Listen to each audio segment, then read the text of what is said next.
Bienvenidos a todos. Mientras tanto,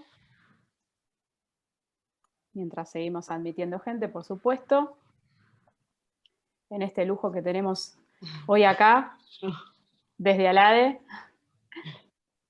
Muy bien. Bueno, unos minutitos ahí mientras admitimos. Perfecto. Bueno, yo voy a comenzar haciendo una pequeñísima introducción antes de darte la palabra, Ricardo, y por supuesto después tener el placer de ir ya con Erika. Hoy, como ya saben todos los que están acá, contamos con Erika Montemor Ferreira. Ella es abogada, ella es egresada de la Universidad Católica de San Pablo, tiene hecho un magíster en Derecho Deportivo Internacional en ISDE, en España. Fue asesora legal de la UEFA y actualmente es la jefa del departamento del estatuto del jugador de FIFA. Y hoy con ALADE, como les decía recién, tenemos el lujo de recibirla y poder contar con ella para aprender todo acerca de este departamento, justamente, su estructura, el procedimiento y su jurisprudencia. Así que, personalmente, en nombre de todos, por supuesto, te agradecemos. Ahora igualmente va a hablar también Ricardo. Y simplemente hago una mención, y es que la estructura hoy, la dinámica de la charla, es que a medida que se van concluyendo estos temas que les decía de la estructura, del procedimiento y la jurisprudencia, si hay preguntas con relación a eso, muy amablemente Erika nos pidió que se las hagamos, así que bueno, ustedes, acá los asistentes, me van a ir ayudando con las dudas y consultas que vayan surgiendo. Muchas gracias. Ricardo, ya te cedo ahí la palabra. Hola, buenas tardes a todos.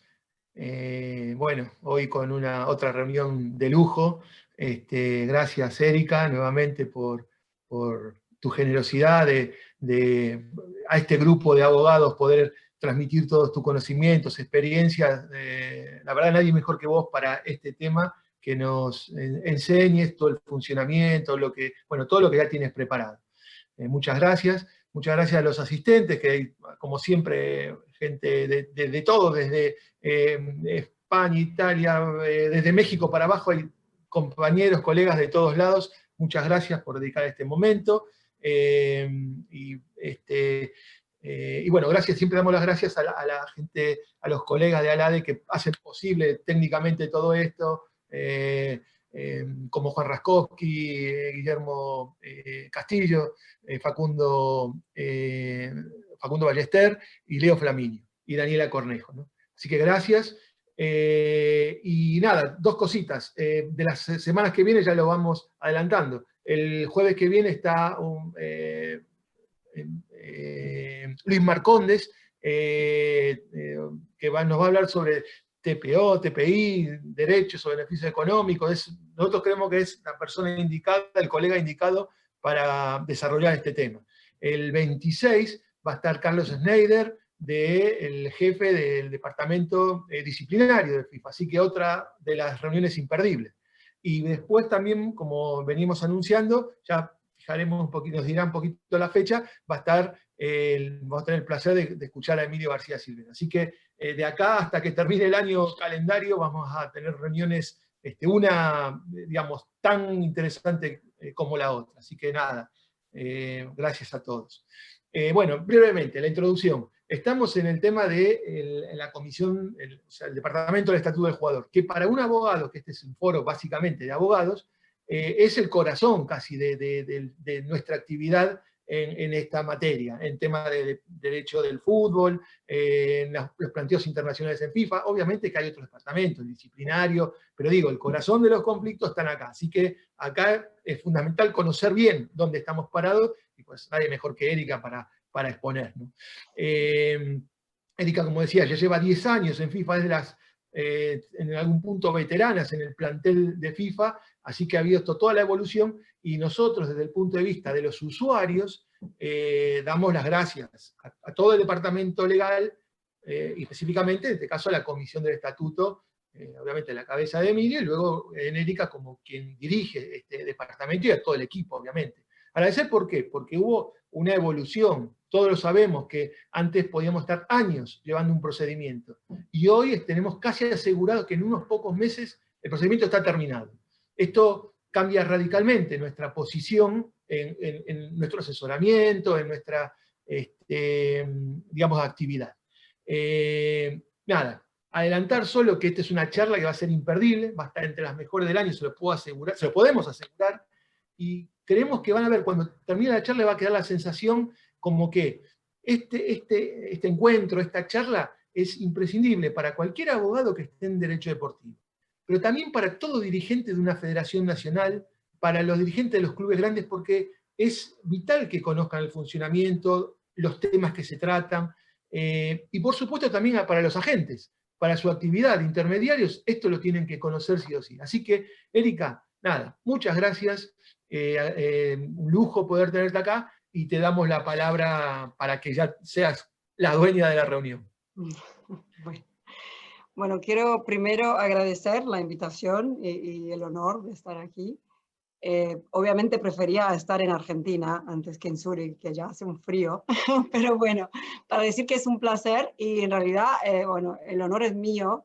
Yo me acuerdo, si vuelvo hace más de 10 años cuando empecé con todo esto, y ya desde los primeros días en FIFA y en el Estatuto del Jugador, siempre escuchaba y veía las demandas del maestro Ricardo Freganavía. Así que solo puedo decir que es un placer y es un honor poder estar aquí hoy, también entre amigos. Y bueno, ya pido disculpas por antelación, por mi español y por si cometo algún error ahí, pero haré lo mejor que puedo.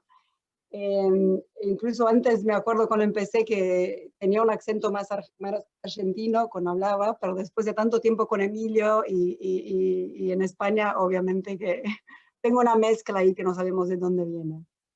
Bueno, para decir que no quiero estar hablando una hora y por eso dije que voy a hacer pausas y la verdad que me gustaría que podamos hablar y si tienen ideas y preguntas más que bienvenidas, porque creo que siempre aprendemos uno del otro.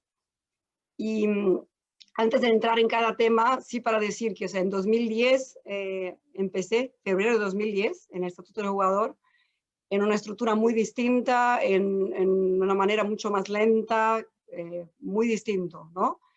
Y después, ya después de casi 7 años acá, llegó un momento que quería algo más, que necesitaba crecer, aprender otra cosa, y entonces me fui a la UEFA, al Departamento de Disciplina y Fair Play Financiero, y fue donde tuve el placer de trabajar con Emilio. Ya lo conocía, pero no trabajaba con él. Y ahí hicimos un buen equipo. Y bueno, entonces después, cuando ya Emilio y Alasdair se vinieron a la FIFA, vino la invitación de regresar a lo que de verdad es el corazón de lo que hacemos y también es donde está mi corazón. Y el desafío, en primer lugar, de poder dirigir al equipo y a la vez la gran oportunidad de hacer parte del cambio, ¿no? Yo puedo dar testigo y también me acuerdo de tener casos que tardaban mucho, que todo era muy lento, entonces, bueno, yo también era lenta. Y es decir, que toda la estructura, porque obviamente el departamento tiene más de 20 años y que con muy pocos cambios en su momento. Y entonces fuimos como víctimas de nuestro propio éxito. Entonces, con la cantidad de demandas, con TMS, las demandas de solidaridad y de training, se volvió una máquina muy lenta. Y la verdad que es muy interesante, después de tantos años, sentir que hay de verdad algo nuevo, ¿no? No solo en el departamento, pero como la reforma, que vamos a hablar un poquito de esto también, no voy a entrar mucho porque sé que Emilio va a hablar, pero es decir que es un momento muy interesante en el fútbol, en el mundo del derecho deportivo, porque es verdad que hay grandes cambios. Primero por la reforma, que con Infantino, desde que llegó, fue como vamos a repensar el sistema de transferencias y vamos a mirar lo que funciona, lo que no, lo que hay que mejorar. Y eso también hizo con que nosotros dentro del departamento miráramos el día a día, cómo mejorar, revisar la regla de procedimiento, llamar a los jueces, los miembros de las cámaras para decir qué podemos mejorar. Y así seguimos, ¿no? O sea, vamos más rápido, pero también hay cosas que mejorar. Y lo que queremos cada vez más es un diálogo para ver dónde está el problema y cómo lo podemos resolver. Además, también es un momento interesante, desafortunadamente, por la situación de la pandemia, que también ha generado muchísimos desafíos y que nos ha hecho también repensar. Para los que me conocen, saben que el año pasado tuve un momento un poco difícil en mi vida, tuve un problema de salud y estuve en Brasil un par de meses. Todo está bien, pueden ver que tengo un nuevo estilo de pelo, justo por eso. Pero también me acuerdo que cuando regresé en junio, también fue en la mitad de todo esto y fue, wow, después de 10 años pensé que sabía, no todo, porque nadie sabe todo, pero que sabía casi todo de lo que hago, ¿no? Y de repente viene el COVID y nos hace repensar en todo, porque había que, los campeonatos, el fútbol paró, como el mundo paró, y había que pensar qué hacemos con las ventanas de transferencias, con el periodo de registro en TMS, qué hacemos con los contratos que no pueden ser ejecutados, qué hacemos con los jugadores que perdieron su trabajo y ahora tienen que registrarse fuera de todo. Entonces fue un momento de muchísimo, de un desafío muy grande en que todas las federaciones buscaron a la FIFA para qué hacemos en este momento, ¿no? Entonces sí que vimos que estar disponibles y haber pasado por una modernización del departamento nos ha dejado estar disponible en este momento y dar soluciones rápidas. Y también para los que se acuerdan que teníamos fax, si no fuese toda esa modernización, no hubiese sido posible hacer lo que seguimos haciendo, que es con las reuniones remotas, seguir con los casos y que todo funcione. Bueno, ya hablé demasiado antes y por eso digo que me interrumpan si tienen preguntas, si quieren hacer algún comentario, más que bienvenido. Bueno, voy a empezar hablando un poco sobre la base regulatoria que tenemos, reglamentaria, que todo está basado en el Estatuto de la FIFA como primer pilar, que da la competencia a la Comisión del Estatuto del Jugador y a la Cámara de Resolución de Disputas para los conflictos internacionales. Después vamos al Reglamento del Estatuto de Transferencia de Jugadores, que incluso en este momento es la edición de octubre de 2020. Este año tuvimos ya cuatro ediciones y todo esto a raíz exactamente del COVID y de las modificaciones transitorias que fueron aprobadas por el Consejo de la FIFA para poder encontrar soluciones a las situaciones que vivimos tan peculiares en este momento. Y después está también el reglamento de procedimiento, que también, en este caso, la última versión es de junio de 2020, también con enmiendas temporarias, como saben, que tuvimos con relación a los plazos y a las costas procesales también. Entonces, con esto, a partir de esto es que vamos a hablar del departamento y de nuestros procedimientos, ¿no? Antes de empezar, entrar en lo que vamos, digamos, que lo más interesante, que son las disputas contractuales, solo para dar un panorama general, es decir, cuáles son las competencias del Estatuto del Jugador, que son muchas. Y por eso también en su momento fuimos lentos o tuvimos muchísimos abogados, porque la verdad que dentro de la subdivisión de regulatory tenemos muchísimas competencias. Entonces tenemos las disputas contractuales de transferencias entre clubes y también las disputas laborales entre jugadores y clubes, así como entre entrenadores, clubes y entrenadores y asociaciones. Tenemos el overdue payables, que son las deudas vencidas y sanciones, que son para algunos casos específicos que vamos a hablar. También están los reclamos de mecanismo de solidaridad e indemnización por formación, que también está ahora en un gran momento de cambio, que vamos a hablar un poquito también. Luego todos los temas de registro y de inscripción de jugadores, como hablamos. La protección de menores, que también nos genera muchísimo trabajo. Y además de esto también tenemos cambio de asociación nacional y convocatoria, que en este momento también es un tema, un hot topic, por todo lo que está pasando con la pandemia. Y la liberación de jugadores para jugar con sus selecciones nacionales. Y aún tenemos agentes de partidos que ni siquiera puse ahí porque la verdad que es un porcentaje casi mínimo de nuestro trabajo. Pero bueno, es por eso que somos un equipo tan grande, el equipo más grande dentro de la división jurídica, y tenemos abogados de varias partes del mundo. Y la verdad que es un trabajo muy interesante y por eso sigo acá después de tantos años, ¿no? También creo que es interesante esto, que antes, otra cosa que cambió mucho en la FIFA, que antes trabajábamos cada departamento muy separado y haciendo lo suyo. Y con Emilio se creó un gran equipo. Y, por ejemplo, estamos dentro de Regulatory con James Kitchen de Australia, y que entonces es el Estatuto del Jugador, el antiguo TMS, que ahora es Regulatory Enforcement Department, Clearing House, Professional Football y agentes que pronto llegan. Y trabajamos así en colaboración y yo digo que a raíz de eso es que tenemos grandes resultados y que vamos para adelante, incluso en un momento tan complicado como este. Bueno. Ahora entrando específicamente en las disputas contractuales, que creo que aquí es lo más interesante, donde está el corazón, como dice Ricardo. Bueno, primero decir que estamos, el tema aquí, antes de entrar en esto, solo vuelvo un momento para decir entonces que dentro del departamento nos dividimos en dos grandes grupos, o tres si hablamos de la administración. Tenemos un grupo que es el grupo de registro de menores y elegibilidad, que cuida de todo lo que sea solicitaciones verticales, ¿no? Entonces, una federación o un club pide la transferencia y nosotros hacemos esto. Entonces, este es un grupo que cuida de todo esto, menores, registros y cambios de asociaciones. Y luego tenemos el otro grupo, que es el grupo de disputas contractuales, que es lo que vamos a hablar hoy. Y después también tenemos un grupo de administración, que obviamente son las chicas que nos ayudan con el día a día, con los muchos emails que recibimos, con abrirnos los casos, las demandas y todo eso. Solo para que tengan una idea, más o menos al mes recibimos mínimo 120 casos nuevos de disputas contractuales. Y desde el COVID empezamos a tener ahí una subida de casi 180 casos al mes. Aún estamos evaluando, pero yo diría que es el resultado también de todo lo que pasó por el COVID, de la crisis mundial que estamos viviendo y que por lo tanto añade al trabajo que tenemos cada día. Bueno, entonces ahí tenemos dos órganos que están divididos por competencia, ¿no? Entonces, para que acuerden, a principio solo teníamos la Comisión de Estatuto de Jugador, que hablaré como comisión a partir de ahora para no repetir todo el nombre, que en su momento era solo para cuidar de las disputas entre clubes. Con el pasar del tiempo pasamos a tener también demandas entre clubes y jugadores, y ahí se creó la Cámara de Resolución de Disputas, que es una cámara, vamos a hablar luego los detalles, pero es una cámara que tiene representación paritaria para garantizar la independencia del órgano y de las decisiones. Bueno.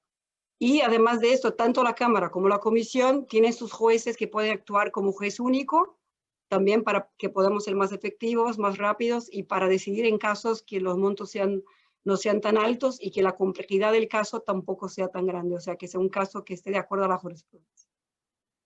Bueno, entonces vamos aquí, empezamos con la CRD, que creo que es lo que le interesa a mucha gente, y como hablé, tiene un principio de representación paritaria. ¿Qué quiere decir esto? Que los miembros, hay 13 miembros o 13 jueces, si queremos, que son nombrados por FISPRO, por el Sindicato Internacional de Jugadores, y hay 13 representantes que son nombrados por clubes, por la ECA, ¿no? Que es la Asociación Europea de Clubes, y también por la World League Forum, la Liga Mundial.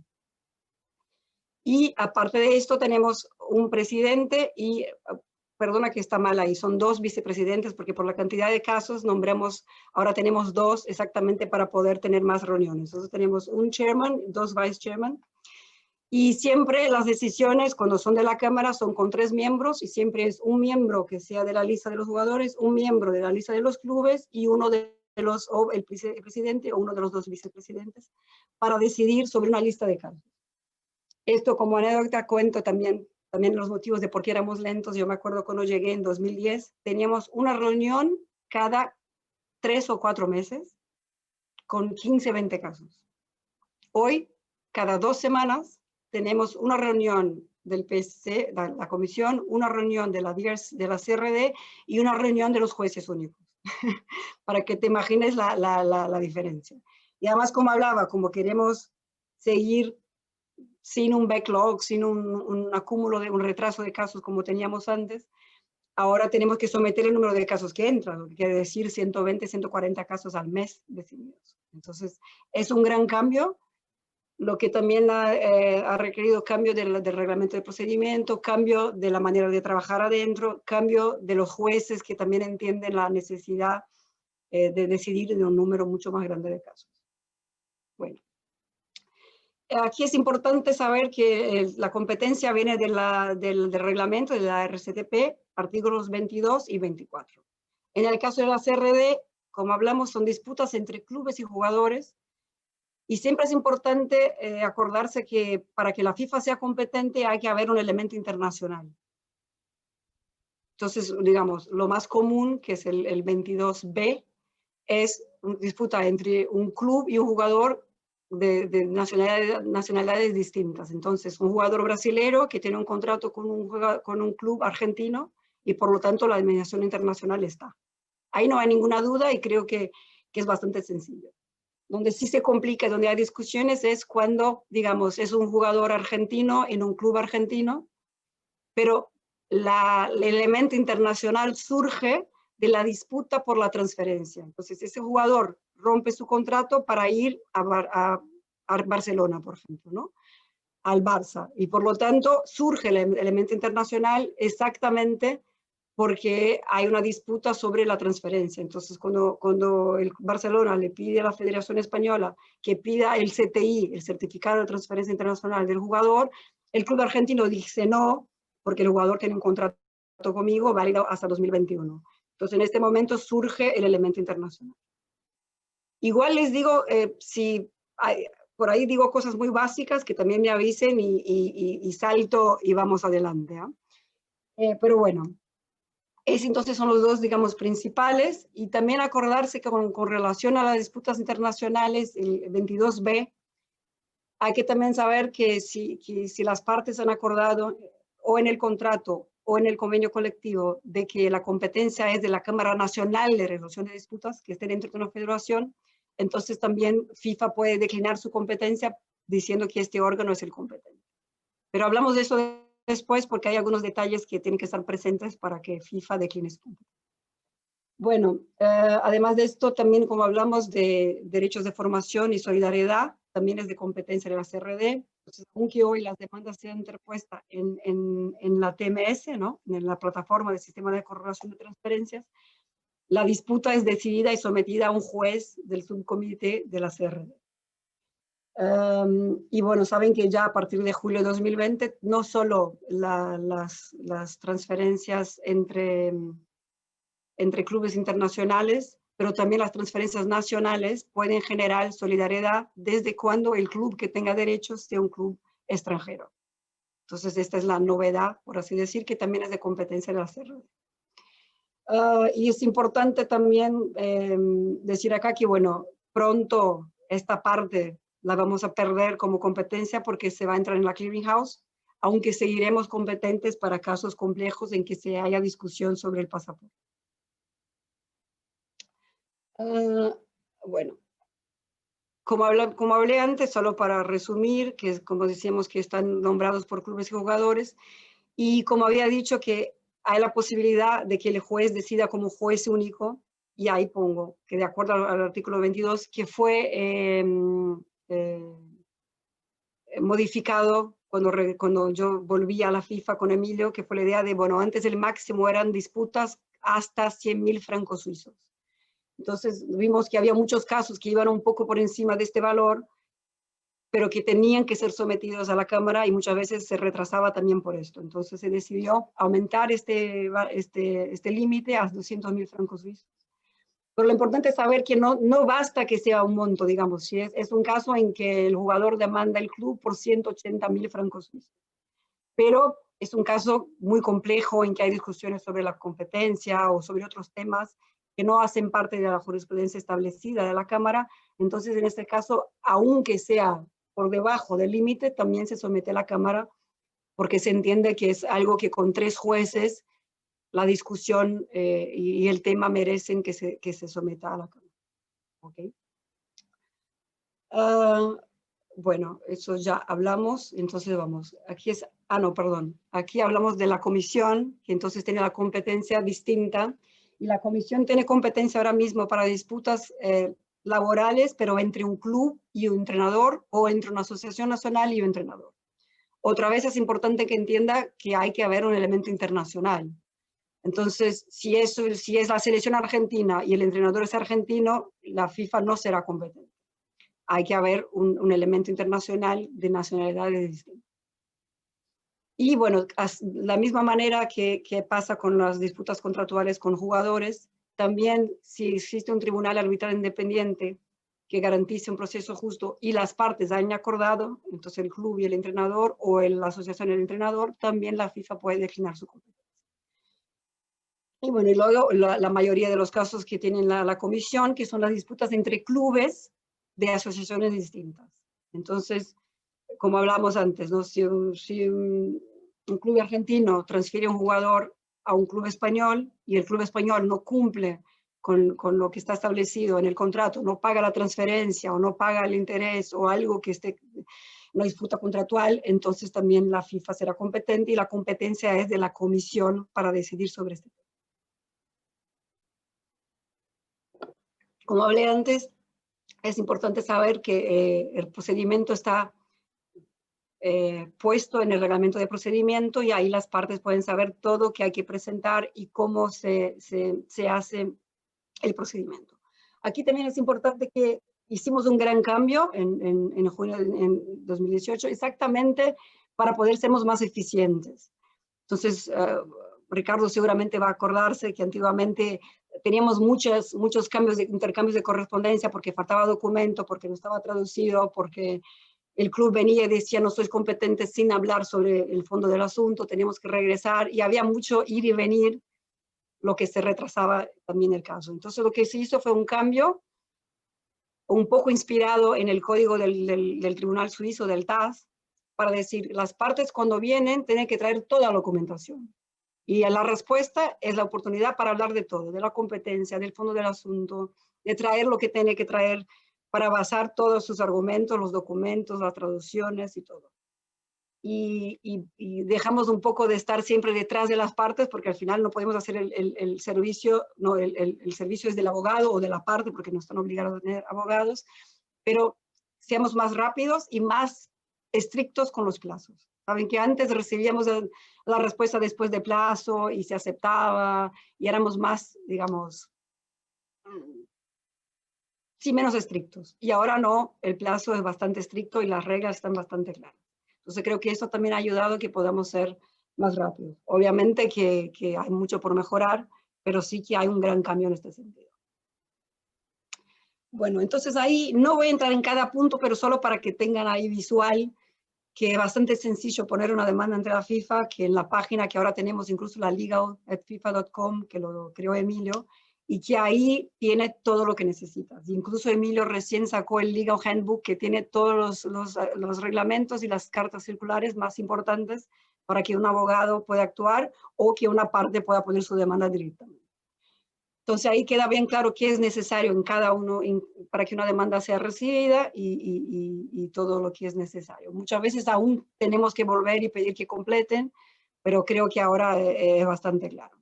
Y también lo que pasaba antes, que muchas veces pedíamos que se completara la demanda y no regresaban hasta un año después, y entonces este caso también se volvía antiguo. Ahora somos más estrictos, es decir, si no me completas la demanda en 7 días o en el plazo que se dé, se cierra, y si quieres poner la demanda, tienes que poner una nueva demanda, y además el plazo de prescripción no está interrumpido.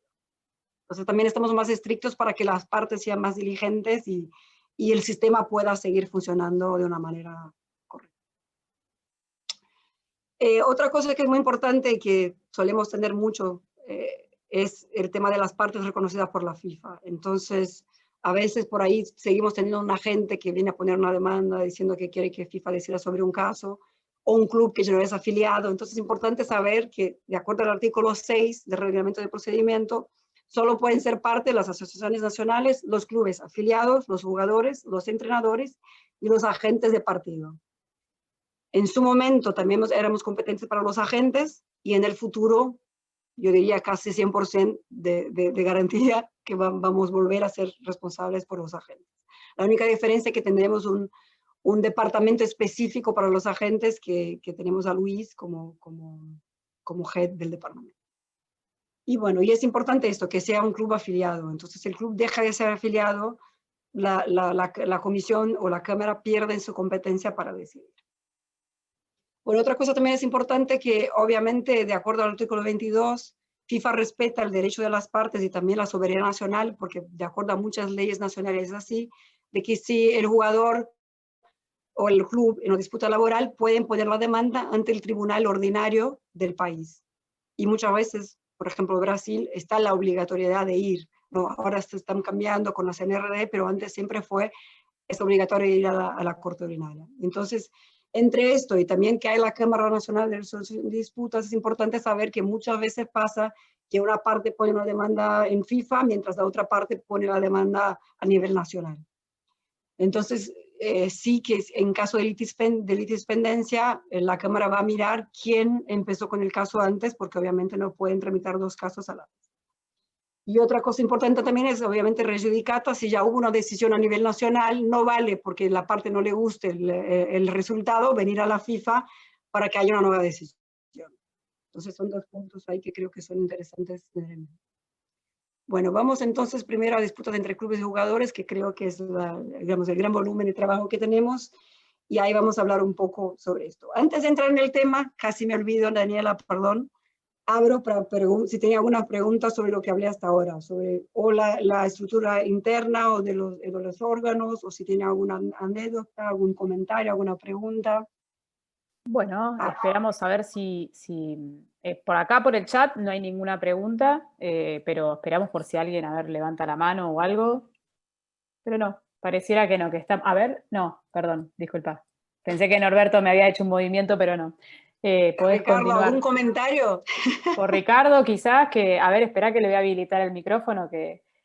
Está prohibido hablar. Quizás está muteado, los tengo a todos controlados acá. Muy bien.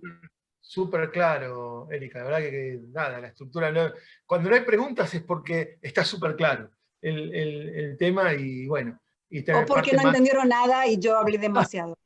No, pues están todos despiertos, estamos todos despiertos, así que creo que entendimos. Para nada, y se mantienen los asistentes, así que estamos perfectos. Muy bien. Bueno, entonces entramos ahora específicamente en las disputas entre clubes y jugadores. Y bueno, vamos a hablar un poquito de algunos puntos que me parece que son los más interesantes. Si falta algo, me lo avisen, y si hay algún tema que ya tuvieron, ya hubo alguna charla sobre el tema, me pueden avisar también y saltamos. Porque la verdad que tengo bastantes cosas para hablar y creo que no vamos a terminar, así que voy a tener que volver a hablar otro día. Bueno, empezamos entonces con la jurisprudencia de la CRD. Y creo que aquí es importante acordarse que el reglamento tiene varios principios, como por ejemplo la protección de menores, pero el principio más importante, o el principio rector, es la estabilidad contractual, ¿no? Entonces el gran principio es este, y creo que esto termina direccionando cómo es la jurisprudencia. Y hay otro tema también que no se puede olvidar, y yo creo que yo no tenía esta visión tan clara hasta que fui a la UEFA y regresé. Explico el porqué. Porque es muy distinto legislar o reglamentar o hacer decisiones para una confederación con 55 miembros o tener que tener una solución que funcione para 211 miembros de asociación. Porque las realidades son muy distintas, porque los problemas son distintos, porque las leyes nacionales son distintas y los sistemas jurídicos también. Entonces, a raíz de esto es que es importante acordarse que siempre se aplica el reglamento y que hay que poner una solución que trate a las partes de manera igual y que sea uniforme. Y ese es uno de los temas que siempre se discute sobre cuando no se aplica una ley nacional, porque tenemos que tener una decisión que sea igual para todos, o por lo menos una jurisprudencia que sea uniforme.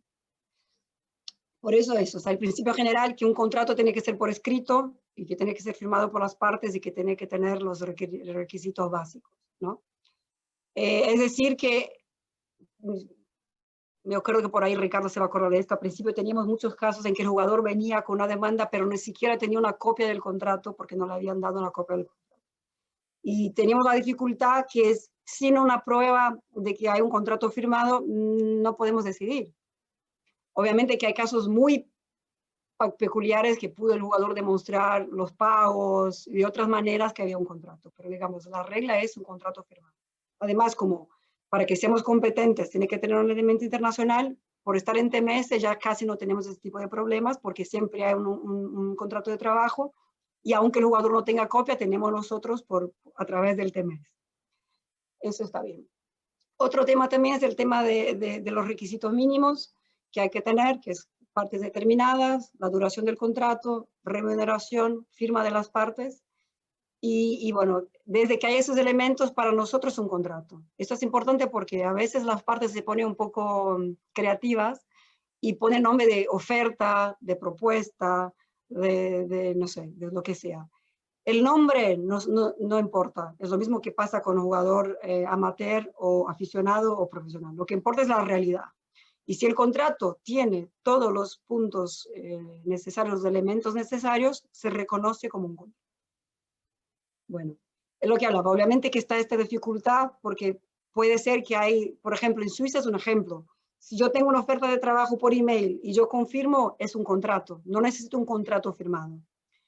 Y puede haber otros países que tienen algo parecido o contrato oral o lo que sea. Pero para nosotros, como hablamos, tenemos que tener una solución que sea un principio general y que prevalezca sobre. Entonces, de acuerdo a nuestro reglamento y a la jurisprudencia, hay que haber un contrato entre las. Bueno,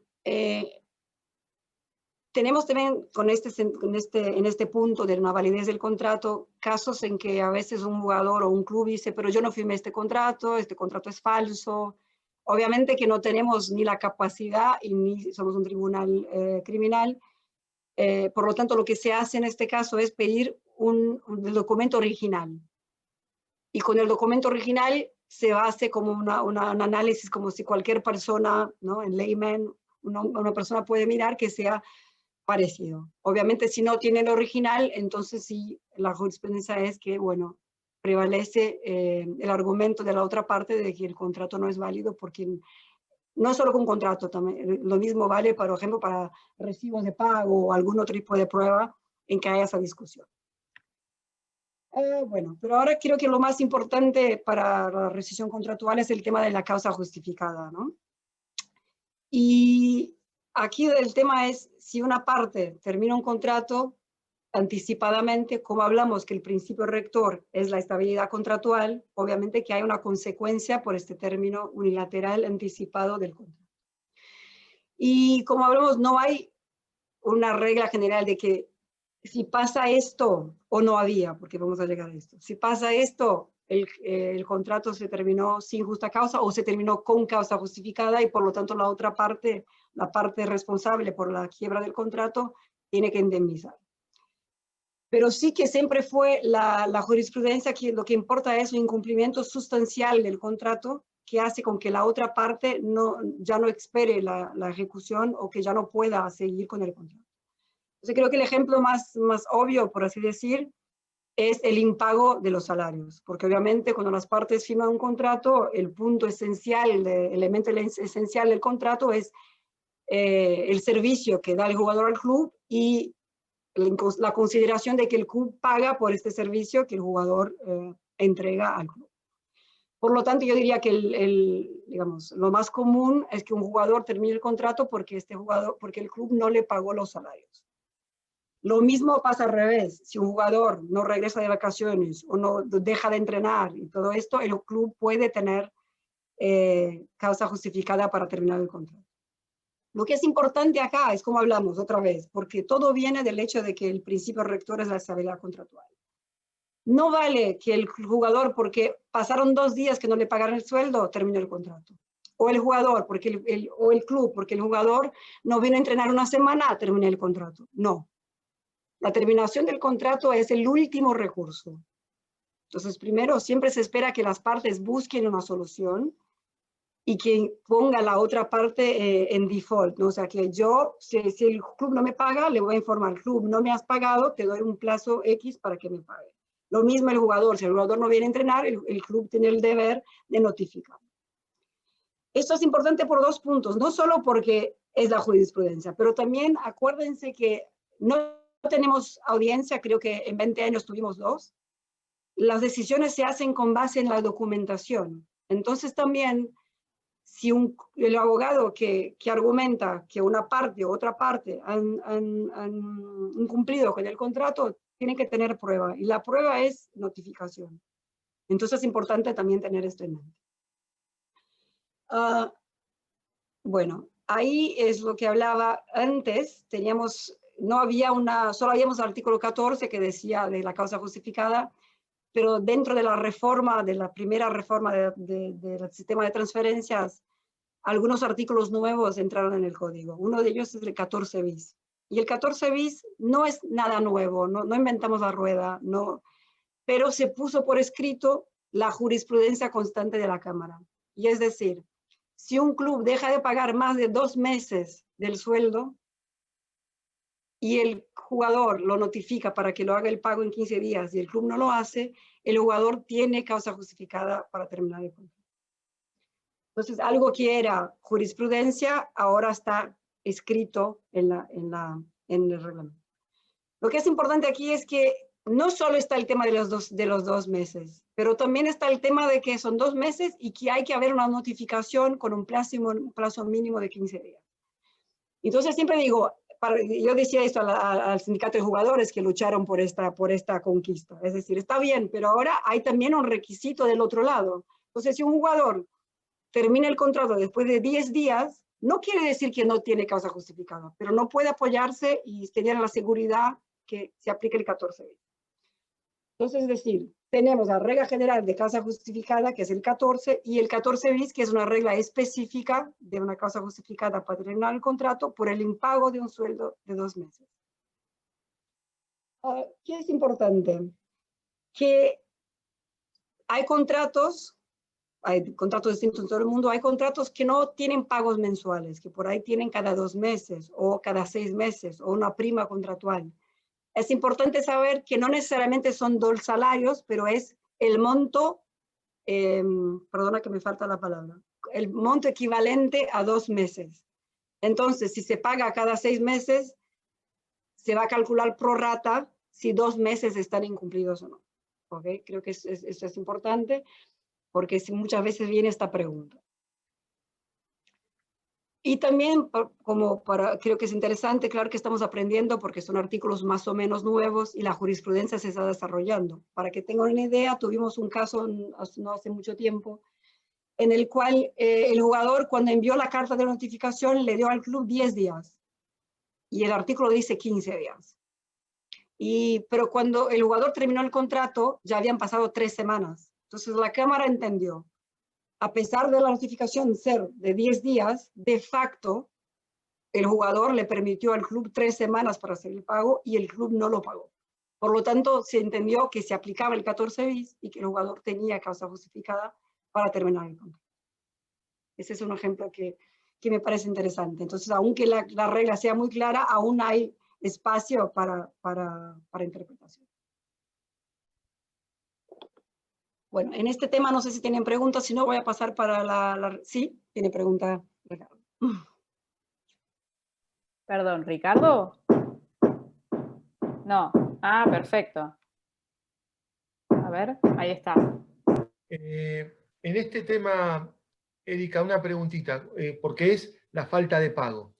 Lo interpretan también porque, por ejemplo, en Argentina y en muchos lugares, el contrato de trabajo tiene una determinada remuneración y después hay otros contratos paralelos que, bueno, en la realidad son la remuneración, pero le ponen distintos nombres. Cesión de derecho de imagen, prima por trayectoria, lo que sea.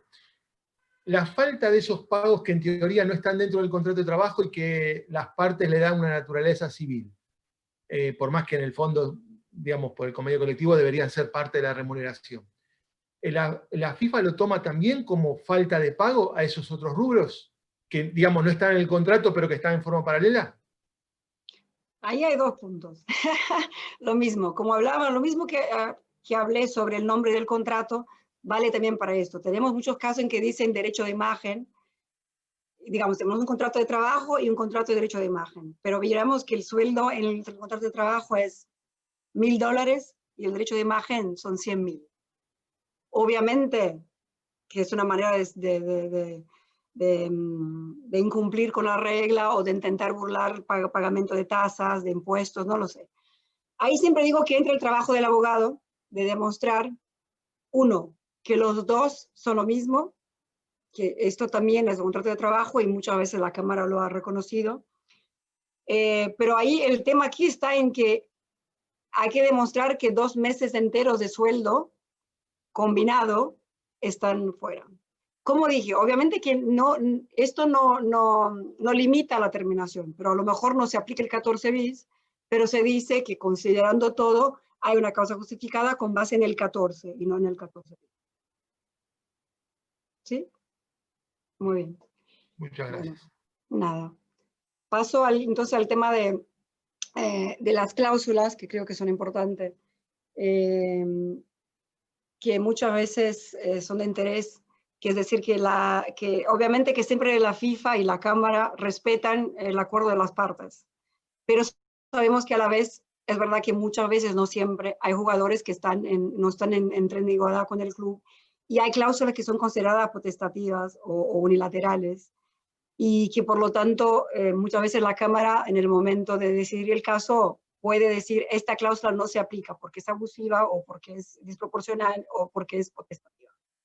Y esto es importante saber, que no puedes poner lo que quieras en el contrato porque la Cámara muchas veces va a decir esto no estamos de acuerdo. Entonces ahí puse algún ejemplo, ¿no? Esto, por ejemplo, que el jugador participa en menos de 20 partidos entre la temporada, el club puede terminar el contrato. Obviamente todo el poder está en las manos del club, porque si el club no pone el jugador en la lista, el jugador no va a poder jugar. Entonces obviamente que es totalmente desproporcionado, y si un club invoca esta cláusula para terminar el contrato diciendo acordamos esto, la Cámara va a decir perdóname, pero las cosas no son así. Entonces es importante saber que no es porque está en el contrato que es válido, ¿no? Y entonces es importante. Otro también con relación a las cláusulas de indemnización es lo mismo. No vale que el club puede terminar el contrato cuando quiera y paga un mes de sueldo y el jugador no puede terminar, o si termina tiene que pagar el valor residual del contrato. Obviamente no se puede. Ahí hay diferencias entre la FIFA y el TAS, que para nosotros si no es bilateral no puede. El CAS muchas veces dice que no es necesario que haya para las dos partes, pero sí es necesario que sean proporcionales. Entonces ahí hay un poco de discusión en esto. Bueno, también otro tema interesante es el tema de las lesiones y de los exámenes médicos, de los controles médicos. Y aquí es importante que, primero, una lesión no justifica el término del contrato. Entonces, un club, porque un jugador se lesiona durante un partido y no puede jugar porque está fuera toda la temporada, el club no tiene el derecho de rescindir el contrato. Y esto no es una causa justificada de ninguna manera. Entonces creo que es importante tener eso en mente. Y otro también es que saben que la validez del contrato no puede estar supeditada a condiciones externas, como por ejemplo el examen médico y como por ejemplo el registro en el TMS. Entonces el club, al firmar el contrato, tiene que estar seguro que puede contratar al jugador, tiene que hacer las pruebas médicas antes, porque después, aunque esté en el contrato, que el contrato está supeditado al no vale. La Cámara no acepta esto como válido. Lo mismo pasa con el tema de la performance, ¿no? Entonces el club dice, no, yo eché al jugador porque la verdad que no rendía como yo me imaginaba, no era tan bueno técnicamente como yo me imaginaba. Esto no se considera causa justificada. Bueno, ahí lo tengo, perdón. Entonces, bueno, que no quiero tanto seguir porque si no uno se aburre, pero es decir, algunos de los temas que me parecen interesantes para que entiendan. Obviamente que esto no está en el reglamento y esto es la jurisprudencia que se desarrolló, y aún siempre hay espacio para cambios o para nuevas interpretaciones, y digo que cada vez más tenemos jueces más experientes. Tenemos ahora dos vicepresidentes muy buenos, que es Omar Ongaro, que fue por mucho tiempo el director del departamento. Tenemos a Cliff Hendo, que también fue del TAS. Entonces hay nuevas ideas que son bienvenidas para discusión, porque el sistema tiene que evolucionar y porque la realidad cambia. Entonces, aunque yo diga todo esto, no puedo garantizar que mañana tengamos ahí novedades. Y la verdad que a mí me gustaría ver una evolución y que no sea siempre, eso es lo que se decide siempre, y que sí haya una discusión. Pero creo, como estamos en este momento en la discusión del sistema de transferencias, y esto se va a reflejar también en la jurisprudencia seguramente. Erika, te hago una interrupción, que tenemos una pregunta sobre lesiones y me parece bastante atinada acá en el chat. La jurisprudencia de la CRD establece que en caso de lesión se paga hasta el final del contrato. La pregunta es si hay casos de demandas por lesiones invalidantes de por vida. Mira, sí hemos tenido casos, un par de ellos, pero muchas veces esto entra en tema de seguro, en un tema de que el club tiene que tener un seguro que cubra el jugador, porque de acuerdo al reglamento, otra vez, el límite está en el valor residual del contrato. Entonces, muchas veces se da el valor residual y se dice, con este tema es un tema del seguro que está en el contrato y es un tema de responsabilidad civil y que no tiene competencia la FIFA como órgano de arbitraje deportivo, ¿no? Pero también te digo que son estos grandes temas que discutimos internamente y que últimamente también hablamos con los miembros y que no descarto que a lo mejor en el futuro habrá algún tipo de obligación en el contrato y que esto pueda cambiar. En este momento, esta es la jurisprudencia de la Cámara. Veo que Roberto Bien, tiene una pregunta. Ah, bueno, dale, para que la habilito.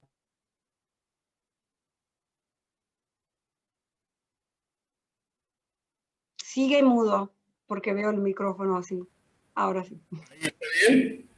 Sí, ahora sí. Voy hacia el artículo 15. El porcentaje de la prestación de un profesional es motivo de rescisión de un contrato. En estos momentos hay dos preguntas que tengo que hacerte. Sobre el porcentaje, ¿cómo lo toman ustedes en cuenta? ¿Sobre la temporada del campeonato nacional o sobre la temporada, por ejemplo, en la cual concurra el campeonato nacional y las copas internacionales? Por ejemplo, la Copa Libertadores o la Eurocopa o la Champions League, etcétera, etcétera. ¿Cómo toman esa percepción ustedes en un jugador que pueda rescindir porque no le facilitan la actuación en su equipo de primera y supere ese 10%? Eso por un lado. Y si una causa ajena al fútbol, que se motive como sea una causa judicial, puede ser motivo suficiente como para justificar la no inclusión de ese jugador en la competencia. No sé si fui claro. No entendí cuál sería la causa judicial. Si me puedes dar un ejemplo, me ayudarías. La comisión de un delito. Ok. Mira, primero tengo que decir que la experiencia de la Cámara es muy pequeña en esto. Tenemos, no sé, un par de casos en todos esos años que estoy. Y hasta hoy no hemos tenido una decisión que diga este jugador tenía causa justificada deportiva para terminar el contrato con base en el 15.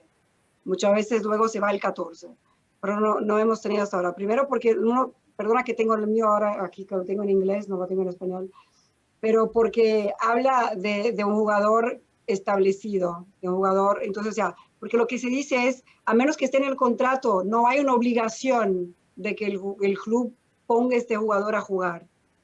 O sea, obviamente no tiene que entrenar, todo esto hay que tener, pero hasta hoy no he visto en un contrato que diga el club está obligado a poner el jugador mínimo de estos partidos, o que tiene que jugar con el partido número 1, no puede jugar con el partido número 2. Entonces, aún estoy por ver un caso en que se ha demostrado que de verdad es un jugador establecido y que tenía que estar jugando y que no han puesto en un mínimo de partidos. Por eso te digo que yo diría que sería un campeonato nacional, pero otra vez va a ser un poco un trabajo del abogado de demostrar, considerando los dos o considerando solo uno de ellos, de que el jugador no fue puesto como mínimo en tales partidos. Y sería jugado, Sí. Sería jugado efectivamente, no solo ponerlo en el banquillo. No. Lo que pasa es que nosotros tenemos un caso en la República Argentina. Okay. Y se va a solucionar, evidentemente, pero el club mismo, a través de su presidente, públicamente ha dicho no va a jugar por esto. Y es un jugador de la cartilla de primera división, aparte es un jugador notorio, y entonces este problema es un problema que yo sé que ustedes no han tenido muchos casos, pero como el artículo está y el porcentaje está establecido en el mismo reglamento, entonces mi pregunta va a eso, ¿cuál es el criterio aplicable? Porque lamentablemente, si la regla está y el porcentaje está, no hay mucha duda al respecto, sobre todo cuando hay expresiones, por ejemplo, públicas, en la cual dice, yo este jugador no lo voy a poner por tal caso, pero ese caso no está considerado dentro del reglamento FIFA. pero yo diría, yo devuelvo la pregunta, porque ahí yo dudo, ya para mí no es puramente un artículo 15, porque hay una discusión de si puede el club tomar esa decisión o no. No sé en los detalles, pero pongo un ejemplo. Tuvimos, me acuerdo, caso acá, y que fue el CASI, que es un caso famoso, en que el club terminó el contrato porque el jugador testó positivo para cocaína. Y en su momento se decidió que el club sí tenía derecho a terminar el contrato por la reputación del club, porque deportivamente no estaba bien, porque fue un dopaje, y se aceptó que podía terminar el contrato, por ejemplo, ¿no? Entonces ahí también creo que puedes tener las dos discusiones. El jugador puede terminar porque no lo dejan jugar y tiene una causa deportiva por el 15, o al revés, puede el club no poner al jugador a jugar por el tema del delito que ha cometido. Ahí es una cuestión muy interesante y a mí me gustaría saber el resultado. Yo creo que está en la mano de los jueces y de los abogados de hacer su caso, porque no creo que haya un criterio y ni hay una respuesta única para esta pregunta, digo yo.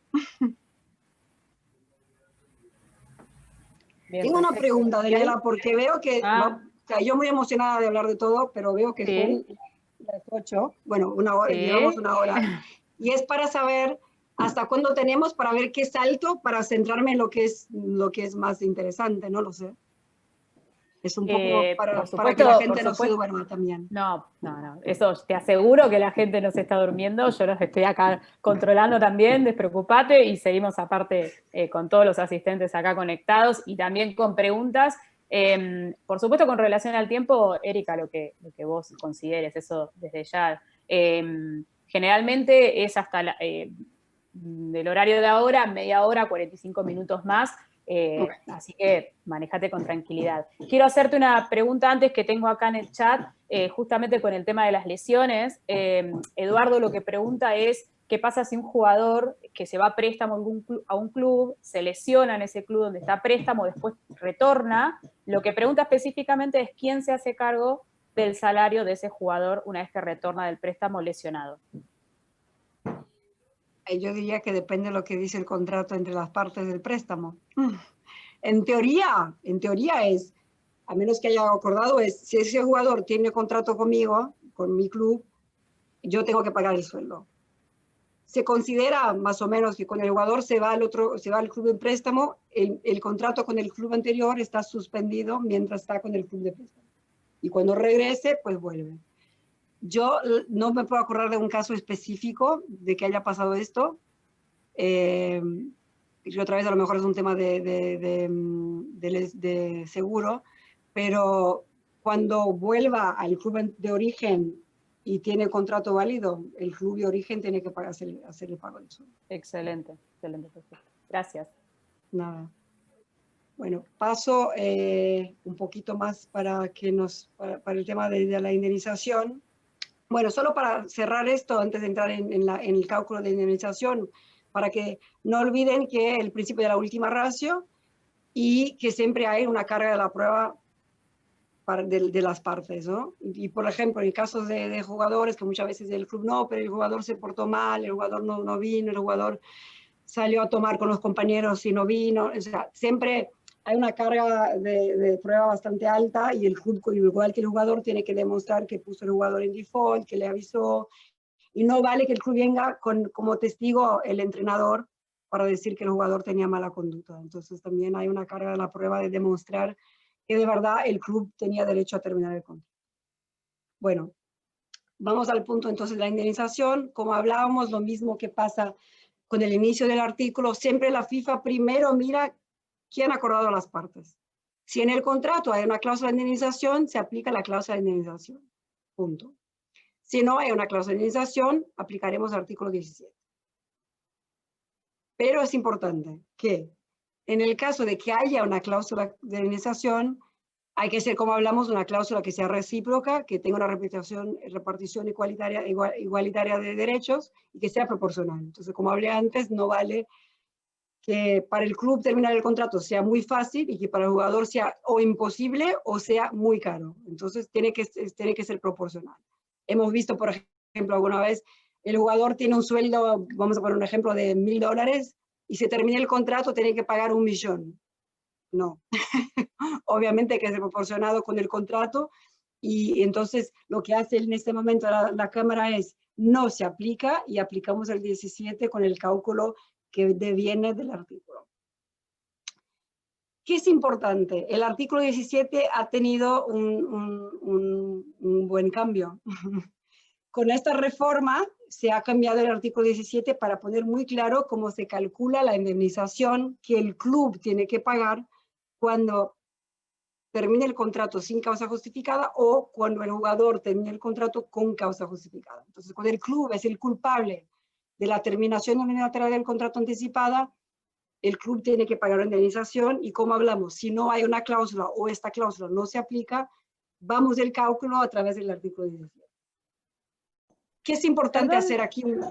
Perdón, Erika, te interrumpo porque acá justo en el chat tenemos una... Antes de que empieces a hablar acerca de la indemnización, por eso no quería que avances. Bien. Tenemos una pregunta acá en el chat con relación a cómo evalúan ustedes desde la CRD las cláusulas de violencia de género, por ejemplo. No sé si estás al tanto o no. Hay algunos contratos, no sé, Carlos creo que es de Latinoamérica, pero no me acuerdo de qué país, pero por ejemplo en Argentina tenemos algunas cláusulas por las cuales si el jugador comete algún delito o es denunciado por algún delito de violencia de género, puede llegar a ser rescindido el contrato.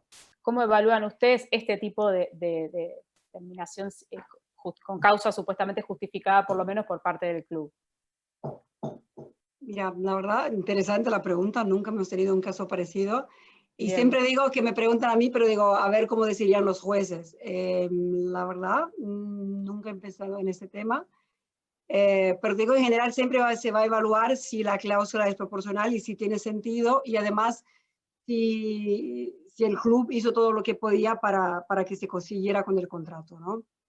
La verdad, no te tengo una respuesta. Bien. Voy a pensar. No, perfecto. Estaría interesante saber si hay alguna decisión en Argentina que vea en ese sentido. Tal cual. O de Perú. Acá Carlos me comenta que es de Perú, así que también ahí entiendo que están... Norberto quiere hablar, me parece. Sí, le veo ahí la mano mientras estaba viendo otra pregunta. Te voy habilitando mientras, Norbert. Otra pregunta que, bueno, que es un poco bastante precisa y larga, la de Fausto, pero específicamente habla de negligencia, qué pasa con los casos de negligencia del jugador. Bueno, es bastante específica la pregunta, ante un requerimiento de entrenamiento, etcétera, y una lesión específica del jugador por desobedecer las instrucciones dadas por parte del cuerpo técnico, y entonces lo que pregunta específicamente es si ante estas situaciones se puede dar por terminado el contrato o no. Yo dudo mucho, no he tenido el caso, pero en eso la Cámara es muy estricta de que si un jugador se lesiona, va a ser es muy difícil que quieran convencer que el jugador se quiso lesionar, o sea, a lo mejor sí, no hizo, porque me cuesta pensar cuál es específicamente el ejemplo práctico, por así decir. Pero digamos, una lesión en fútbol puede pasar de muchas maneras, y yo no me acuerdo de casi ningún caso en que, no, yo diría ningún caso, que la Cámara ha dicho se puede terminar un contrato por lesión.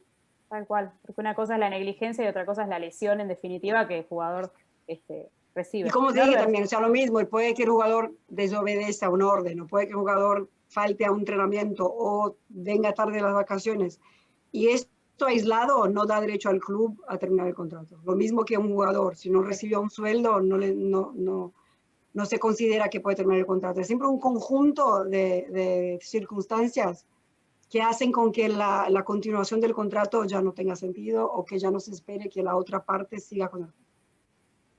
Bien, excelente. ¿Norbert? Sí, no, quería anticiparle esto a Erika, porque es posible que se le vaya a presentar en FIFA en algún momento este tipo de cosas. Es decir, lo que estoy hablando es de casos que se están dando en la República Argentina. En clubes que tienen un protocolo que establecen el contrato con el jugador ante los delitos de violencia de género, entonces, ante la comisión de este delito de violencia de género, proceden a suspenderlo, etcétera, etcétera. Mientras sea nacional, no hay mucha discusión, pero si es un jugador extranjero, estos ya intervendrían ustedes. Lo que ocurre es aquellos clubes que no tienen un protocolo respecto del delito de violencia de género y aplican sanciones aún por violencia de género, lo cual esas sanciones llevan, a, por ejemplo, a que el jugador entrene, pero no juegue. Ni siquiera participe de las concentraciones o de la lista del equipo o de los jugadores que se van a presentar en el campo de juego a disputar el partido, aún que esté en la banca de suplentes. Esto va a llevar a un conflicto, esto a la larga va a tener un conflicto serio. Yo ya lo veo venir, interviene en la opinión, en el asesoramiento de un caso concreto. Y justamente el artículo 15 del reglamento hace eje para que ahí el conflicto surja a la luz. Así que a eso me refiero y a eso lo que te lo dejo como inquietud nada más, y no como que me des una respuesta. Sí, perfecto.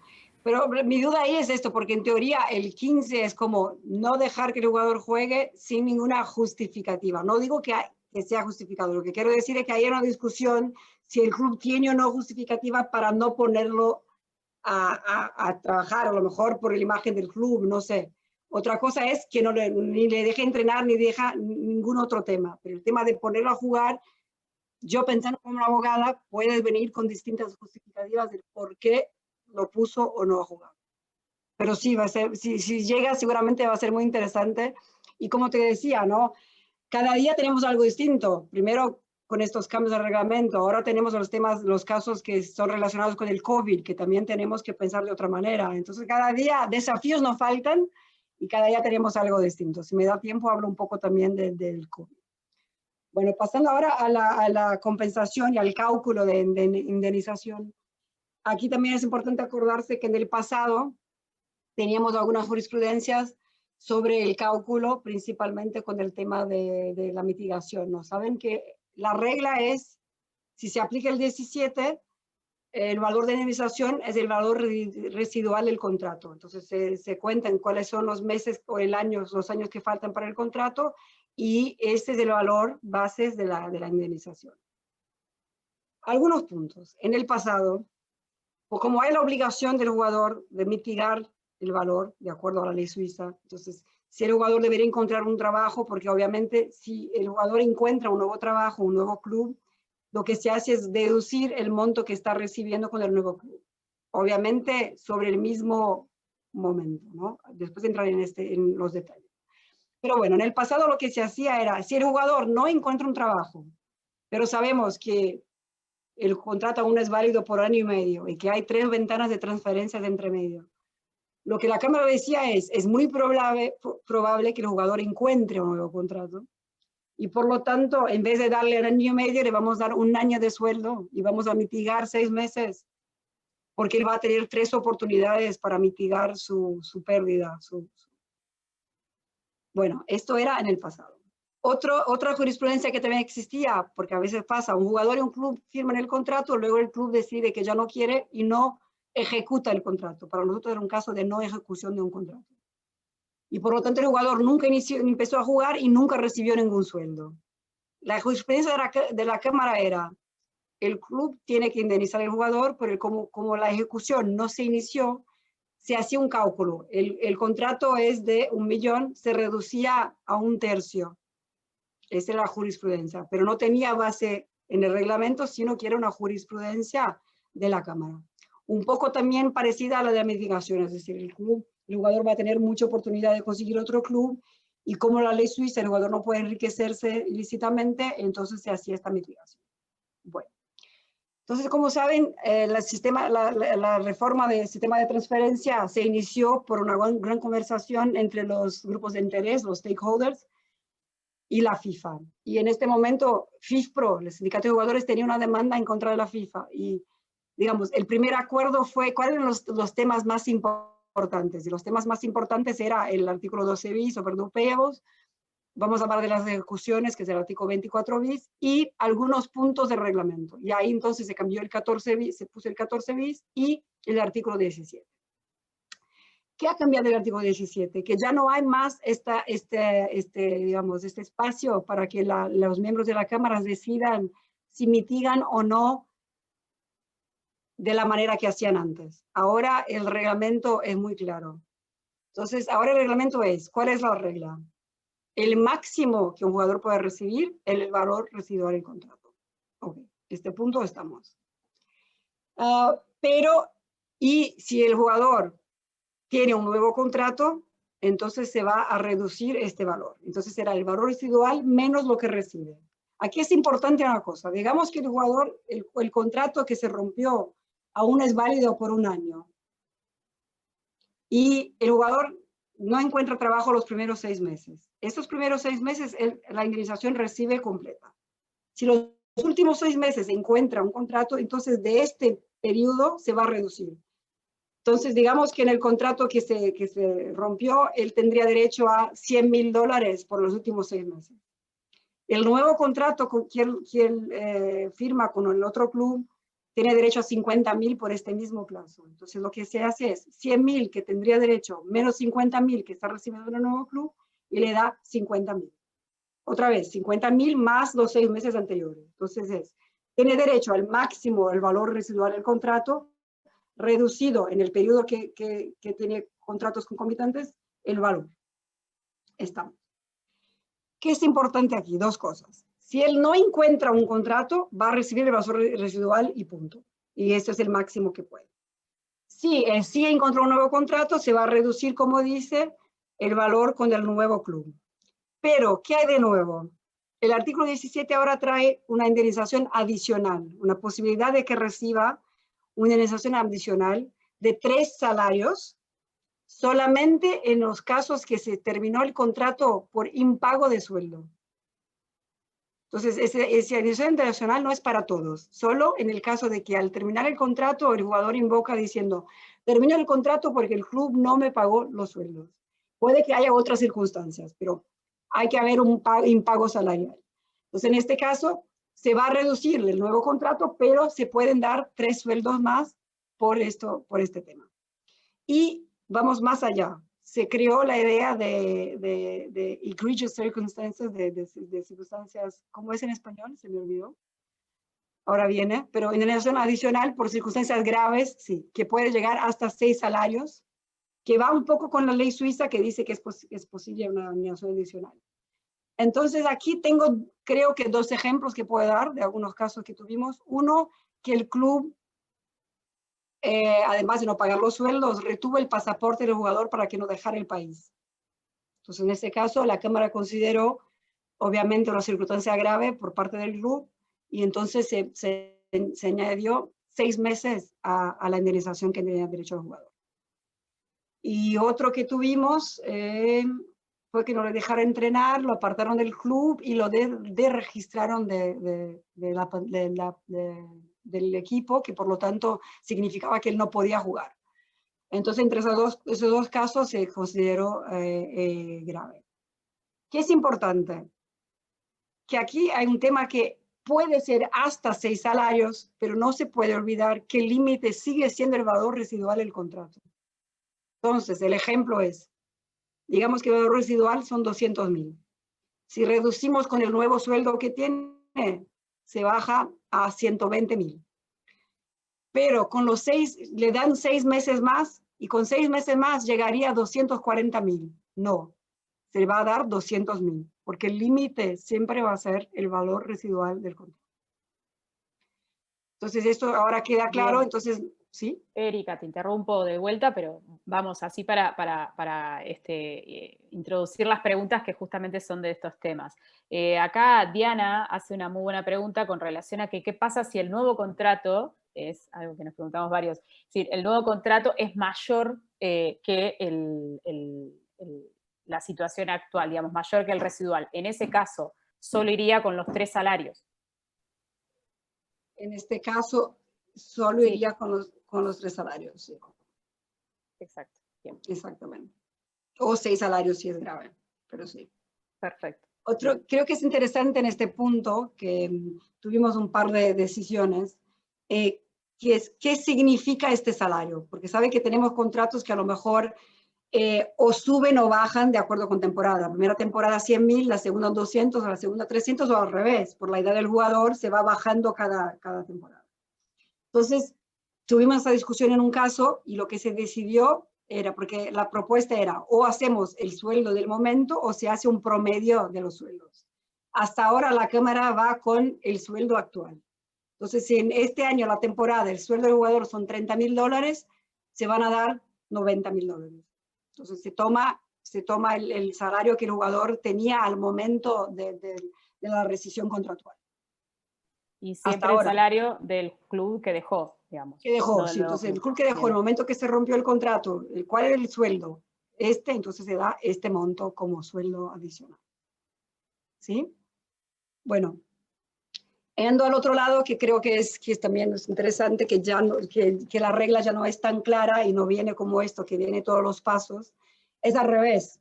Cuando un jugador rompe el contrato o el club termina el contrato con causa justificada y el responsable por la rescisión es el jugador.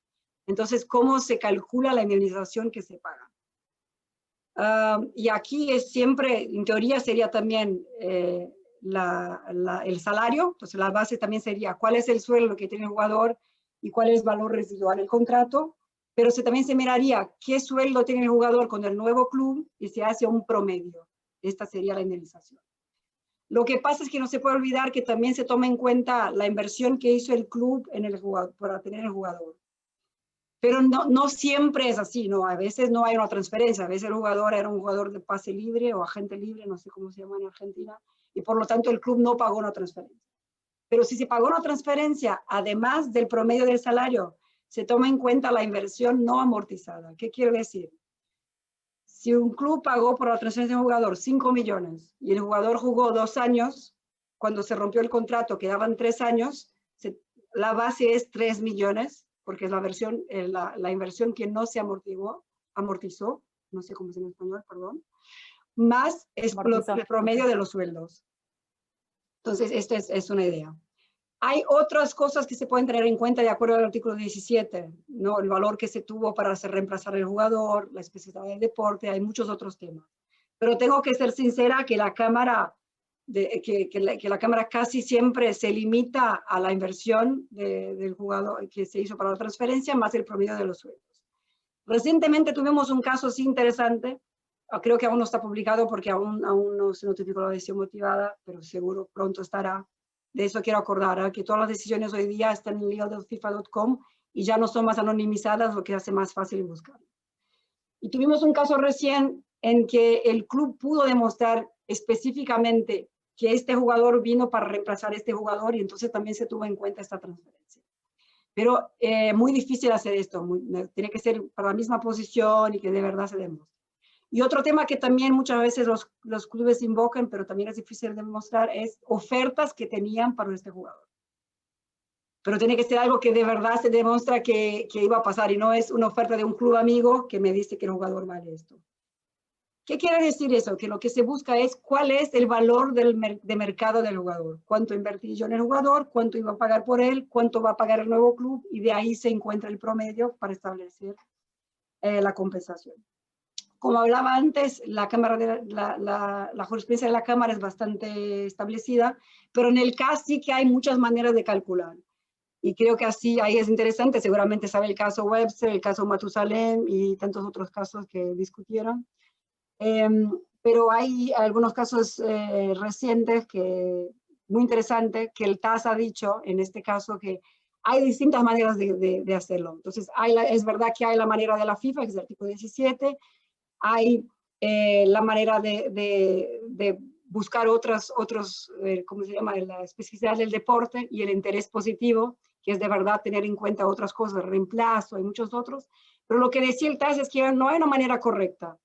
Hay la manera de acuerdo al caso. Entonces, en un caso concreto no hubo transferencia, no hubo reemplazo, la transferencia se pasó 2 años después, entonces no hay por qué tener en cuenta otros términos y sí hay que hacer lo que hace la FIFA.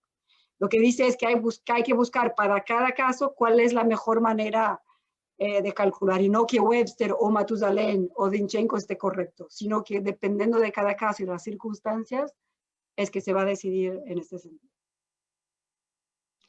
Bueno, y por último hablar de eso, ¿sí? Ah, bien, perfecto. Una última pregunta que había quedado pendiente por ahí, pero no te quería interrumpir antes, es ¿qué pasa con los coach con los entrenadores y la rescisión de ellos?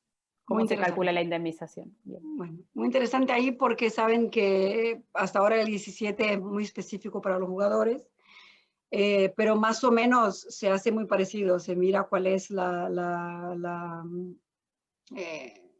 los sueldos, o sea, para el club que lo mismo, pero es muy difícil, no hay transferencia de entrenadores, entonces seguramente no hay una inversión para amortiguar, sino que es los sueldos. Entonces es muy parecido, pero adelanto que en este momento está en discusión en la Task Force, en el Football Stakeholders Committee, la propuesta de reglas específicas para entrenadores, que no sea más sencillamente la jurisprudencia aplicando en analogía a lo que se pone a los jugadores, pero que sean reglas específicas a los entrenadores.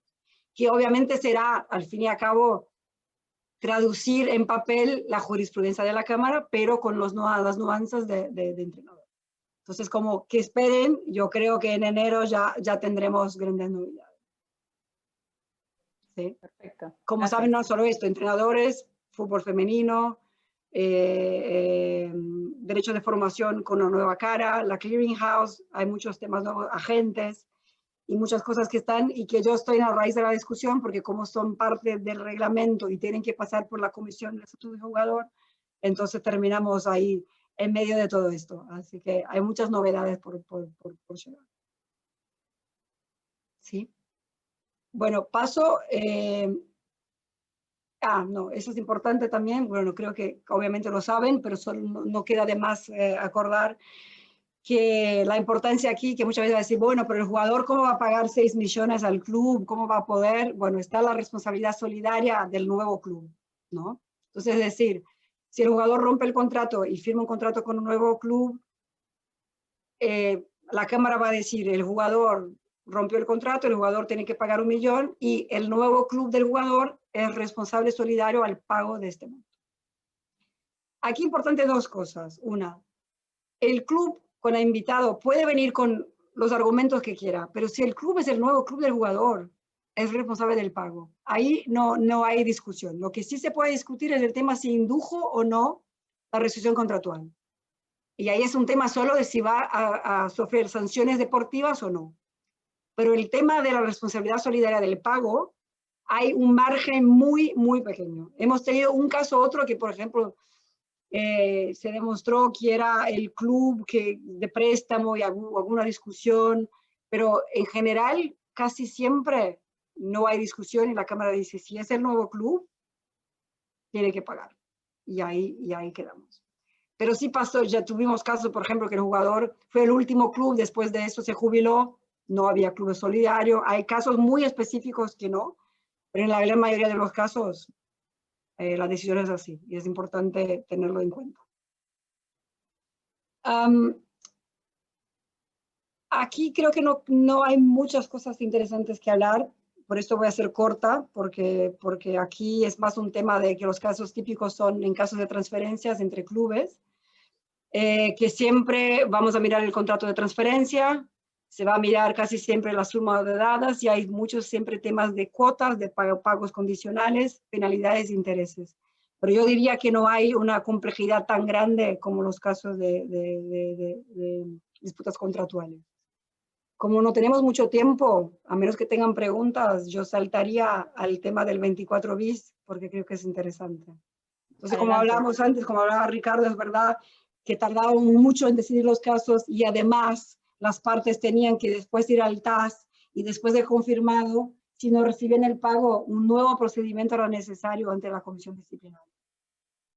Entonces, un caso podía tardar muchos años hasta que la parte podía recibir. Y a raíz de esto y a raíz de las discusiones con los stakeholders, se decidió cambiar primero el estatuto y luego el reglamento. Entonces se cambió el estatuto para dar poder a los jueces de la Cámara y de la Comisión de también decidir sobre las consecuencias de los incumplimientos de las decisiones y también poder poner penalidades a las partes que incumplen. Por lo tanto, se entró el artículo 24 bis, que es un nuevo artículo, ya no es tan nuevo, otorga este poder y por lo tanto Esto quiere decir que las decisiones ya no dicen como antiguamente. Antes las decisiones decía, esta parte es responsable por la quiebra del contrato, esta parte tiene que pagar el monto. Si no paga a pedido de las partes, se manda el caso a la comisión disciplinaria.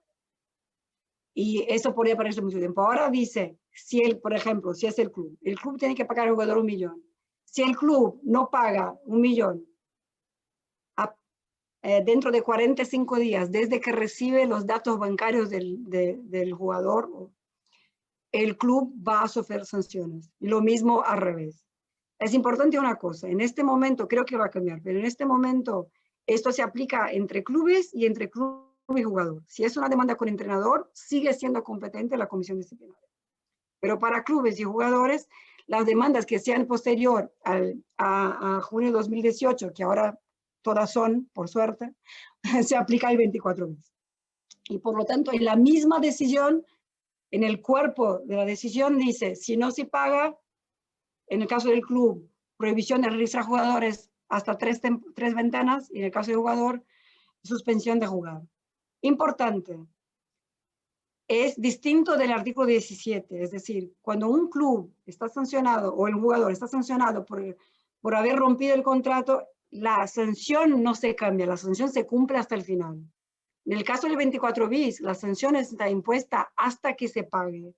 Es decir, más que una sanción, no consideramos una sanción, consideramos que es la consecuencia por incumplir.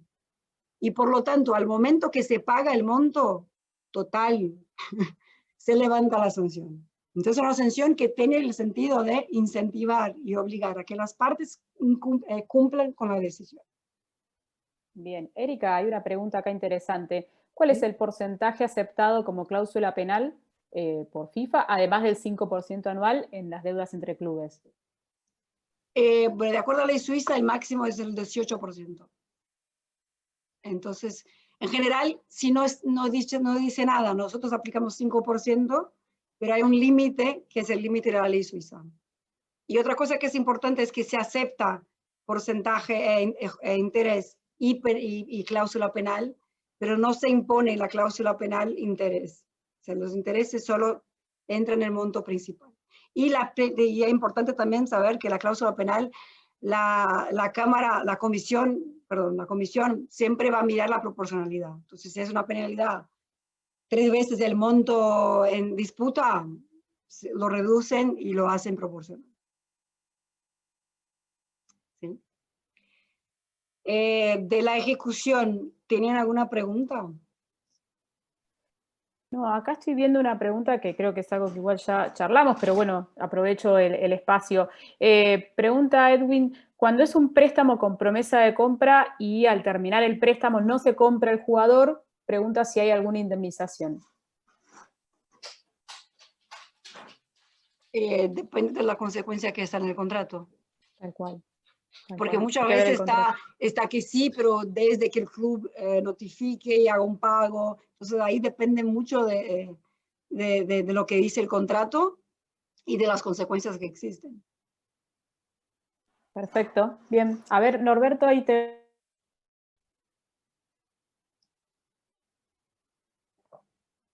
No sé.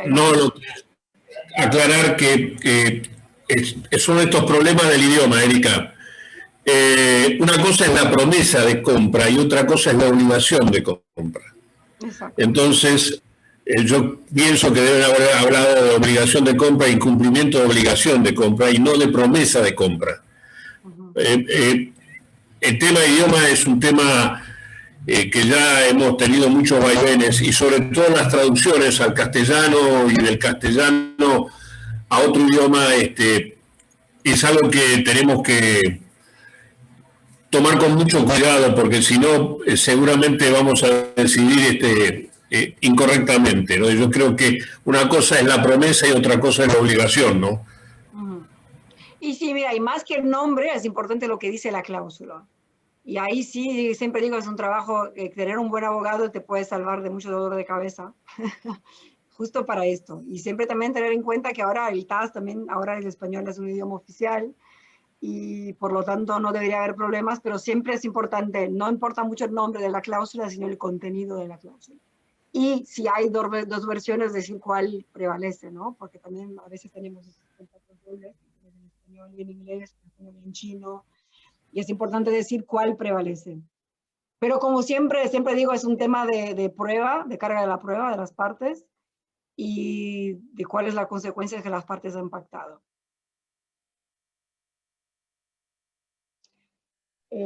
Bueno, con el tema de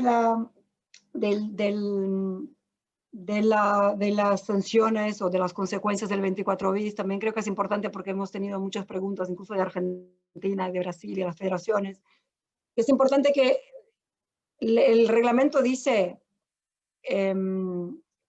prohibición de registrar jugadores hasta tres ventanas, pero son 3 ventanas enteras. Lo que significa que cuando se imponen las sanciones a partir de la próxima ventana de transferencia, no tiene efecto inmediato, sino que es a partir de la próxima, igual que es el artículo 17. Lo que significa que es verdad que muchas veces lo que hacen los clubes es esperar hasta el último día antes de que empiece la ventana para pagar. Los advierto que están en discusión y ojalá se acepte que sea efecto inmediato como es el disciplina, porque es lo que nos falta para que sea más rápido. Es decir, la idea de la sanción es que paguen. Y una vez paguen, se levanta la sanción. También advierto a los clubes y jugadores y a las partes. Cuando pagan, no es automático que se levanta. Necesitamos confirmación de la otra parte que se pagó. Entonces no vale pagar hoy porque mañana necesito registrar jugadores porque no levantamos hasta que tengamos confirmación de que se recibió el monto. Entonces también esto es importante. Y siempre, bueno, nosotros ponemos en TMS, en el caso de los clubes, informamos a la federación y una vez se recibe el pago, se levanta. Pero es importante saber que hay clubes que tienen 5 sanciones con nosotros, más 2 con disciplina. Y levanto esta sanción, siguen las otras. Entonces no es una sanción para todo. Si tengo 5 sanciones por 5 decisiones que no pagué, mientras que no pague todas, sigo con la restricción de inscribir jugadores en TMS. A ver, ¿qué más? Bueno, creo que es esto sobre disputas contractual. No nos queda mucho tiempo, así que no sé si quieren preguntas, comentarios, una charla sobre esto o si hago un pequeño recorrido de las reformas. Porque me imagino que no sé qué va a hablar Emilio, si va a dar la reforma, no entre en el tema. Ahí. Bien, mientras tanto, mientras le voy habilitando el micrófono a Ricardo y a Norberto, acá hay una pregunta de Martín interesante. ¿Qué pasa si paga el club estando vigente el periodo de ventana de transferencia? ¿Se lo rehabilita y puede transferir en lo que resta o no? Sí puede. O sea, mientras paga y se confirme que ha pagado y ha pagado el monto, los intereses, o sea, ha pagado el monto total, se levanta. Porque es como dice, aquí la idea no es una sanción deportiva por rompimiento del contrato para que no vuelva a hacerlo. Es justamente para conseguir que se pague y que no sea necesario la disciplina. Entonces la idea es distinta de una sanción deportiva. La idea es hasta que pague. Bien, sí, yo perfecto. creo que sí, Emilio, en principio, vamos a terminar, pero en principio hablaría sobre las modificaciones de los reglamentos. En principio, va a ser sobre eso. Y si quieres, seguimos un poquito con las preguntas, salvo que te faltara alguna parte. Yo pienso que con esto tenés no sé, si te parece acá, o tienes más para algo más, algún capítulo más. No, mira, si quieres te comento 5 minutos del COVID y después abrimos. Perfecto. Porque creo que es interesante. Yo, bueno, creo que todos han visto los guidelines, no sé cómo se acuerdan en español, las preguntas frecuentes y las recomendaciones del COVID que sacó FIFA, primero en abril y después en junio, que está en español también. Porque en este momento un poco todo el mundo se giró a la FIFA a decir qué hacemos, ¿no? Porque el mundo paró, el fútbol paró, los campeonatos han parado, o los campeonatos van a aplazarse y por ahí había un jugador que tenía un contrato aquí y iba a empezar en otro a partir de 1 de junio. ¿Qué hacemos? Entonces había muchas discusiones de qué hacemos. Obviamente que como siempre FIFA no puede meterse a nivel nacional y ni en contrato entre las partes. Entonces, lo que hizo la FIFA fue recomendaciones de cómo solucionar, que las partes encontraran soluciones, de aplazar los contratos y de que pudiera terminar el campeonato con el mismo equipo. Pero bueno, a raíz de eso también hicieron los guías sobre las variaciones unilaterales de contrato. ¿No? Como vieron, en muchos países el gobierno empezó a ayudar y la ley nacional permitía que se redujera los sueldos un porcentaje, un 20%, un 30%, o hubo acuerdos colectivos entre los clubes. Entonces es importante saber aquí, porque por primera vez se habló de la ley nacional y ahí todo el mundo dijo, uy, entonces ahora FIFA va a aplicar la ley nacional. No. Es decir, hay que dejar claro que para temas de rescisión contractual seguimos aplicando artículo 17 y nada ha cambiado. Lo que sí ha cambiado es que sí, la rescisión unilateral del contrato fue resultado de una variación unilateral del contrato, entonces se va a mirar si el club que alteró el contrato del jugador y le pagó menos, un porcentaje menor, si lo hizo esto con base en la ley nacional o en un acuerdo colectivo, y por lo tanto estaba justificado y negoció con el jugador, y ahí sí se va a mirar. Pero el tema de rescisión sigue siendo artículo 17.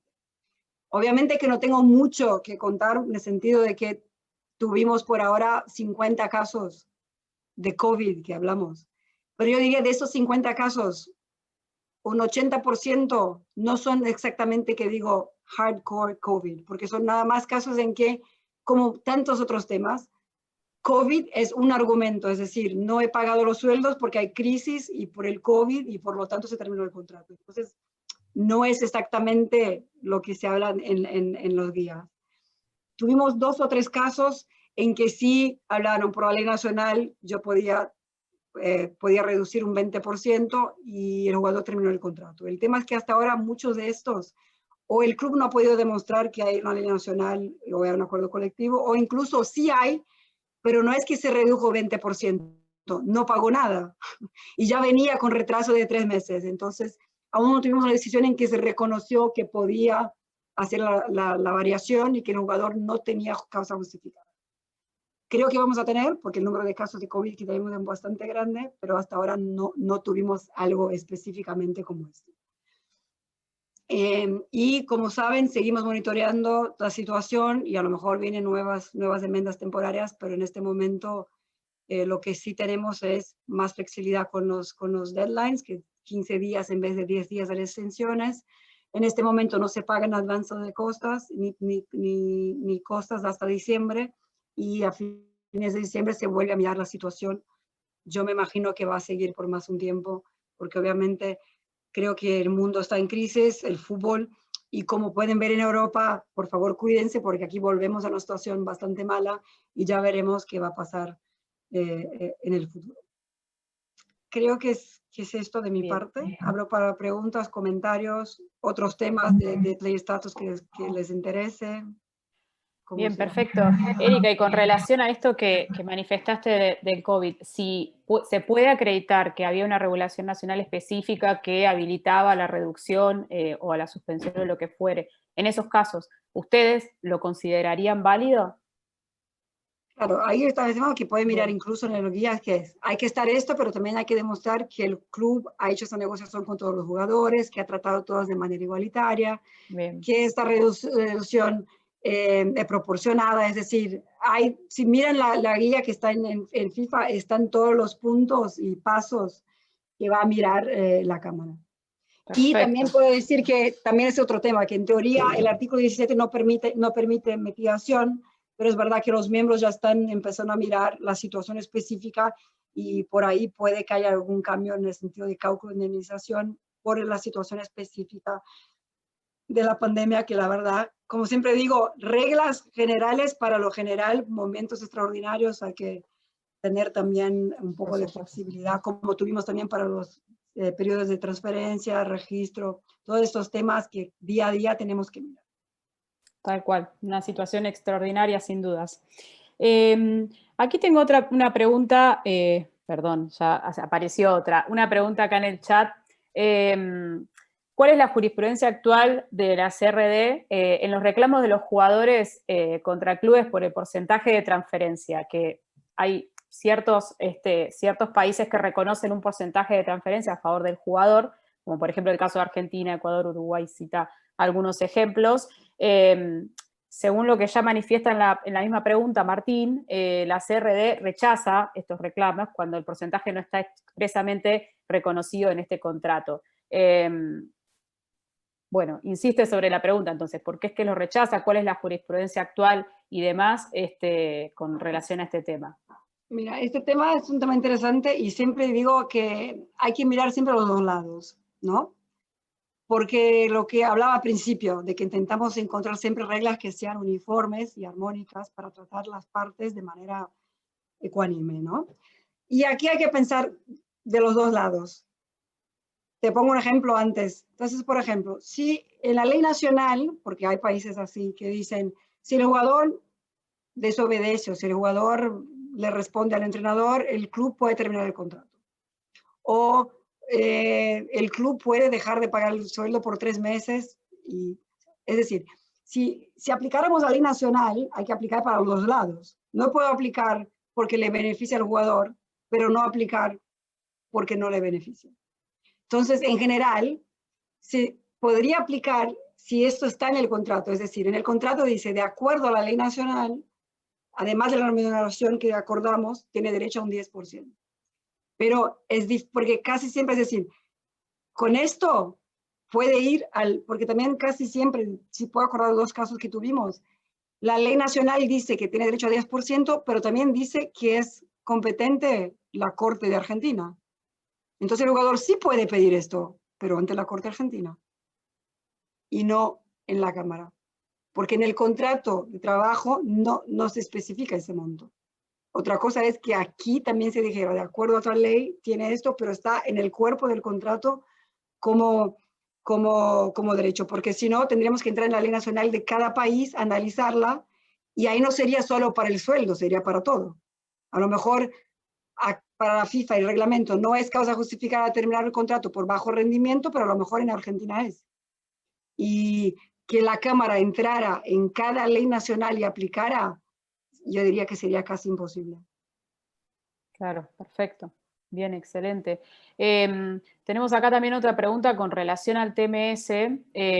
Te la leo porque está bastante bien clara acá como está desarrollada por Horacio desde Uruguay. Cuando en TMS un club queda impedido de realizar transferencias por determinado periodo, una vez que el deudor paga y comunica a la FIFA, la misma orden de TMS no prospera, es decir, no levanta el obstáculo. Por ende, hay que volver a cargar una nueva orden en el sistema y allí puede haber cerrado el periodo de inscripción, es decir, que no te da tiempo para poder inscribir en definitiva al jugador. La pregunta que quiere hacer es, ¿no podría levantarse el obstáculo en la misma orden, como cuando se levanta una excepción de validación? Mira, ahí es bastante técnico, y ahí lo que yo recomiendo es primero contactarnos, es muy específico, primero contactarnos y entonces el grupo de registro de transferencia mirar cuál es la mejor solución para el caso concreto. Sí, no debería ser un problema, pero para evitar todo, que entonces nos contacte primero, y la verdad que somos bastante rápido en esto. Excelente. Y buscar cuál es la mejor solución. Porque te digo, por ejemplo, que tuvimos con este tema de la pandemia, sabe que muchas federaciones, como Argentina, por ejemplo, han partido el registro en 2. Y esto ha causado que tuvimos que usar ventanas manuales también, porque el técnico no funcionaba. Entonces, todas estas cosas bien, y también digo, pueden después dar mi email, esta pregunta específica me puede enviar, a lo mejor es algo que podemos mejorar técnicamente en el sistema. Tal cual. Creo que sí, apunta justamente a eso, en realidad, poder permitir o que rápidamente se pueda levantar este obstáculo, como la excepción de validación que hace referencia a los efectos de no perder la posibilidad de inscribir al jugador. Una pregunta que me parece también bastante interesante, ya para cerrar, Erika, ¿dónde se puede seguir el trámite de un reclamo ya iniciado, ya efectuado dentro de la CRDO de la comisión? ¿Me hablas de dónde? ¿De dónde se lo puede seguir, claro, las novedades, o una vez que se ingresó el reclamo, uno dónde puede enterarse cómo sigue el reclamo? Ahora mismo sigue siendo por email o por teléfono. Yo digo que email es más eficiente que teléfono. Pero en el futuro va a ser por una plataforma. Entonces, no es mañana, pero entre todos, o sea, siempre digo que hay que hacer cosas paso a paso. Primero lo que hicimos fue limpiar la casa, teníamos 1.500 casos retrasados, limpiamos los casos antiguos y ahora trabajamos en la eficiencia de seguir con esto. La idea es tener una plataforma, como por ejemplo TMS, pero TMS los jugadores no tienen acceso. Es tener una plataforma en que las partes puedan poner las demandas, pueden mirar el estatus, en que podemos comunicar, pero obviamente que eso es un proyecto bastante grande porque FIFA está ¿no? en 211 países, pero la idea es, esperamos que en 2021 tener que sea una plataforma y que por tanto sea fácil para las partes tener el acceso a los datos, como también sea más fácil para nosotros recibir todos los documentos y tramitar el proceso dentro de una plataforma parecida al TMS. Excelente. En este momento sigue siendo email y teléfono. No, pero excelente, excelente, muy, muy interesante lo que comentás. Bueno, en definitiva, todo lo que está trabajando FIFA realmente son un montón de modificaciones y de aportes y en definitiva que van a mejorar, ¿no? todo el desarrollo de la actividad y la industria en general. Bueno, Erika, desde el chat te están agradeciendo todos. Yo transmito entonces y me sumo al agradecimiento. Realmente fue espectacular y muchas gracias también por la gentileza de responder a cada interrogante de aquí de los participantes. Bueno, en nombre de toda la ADE y todos los asistentes te agradecemos muchísimo y le doy el cierre a Ricardo Norberto a su gusto. Gracias. Ok.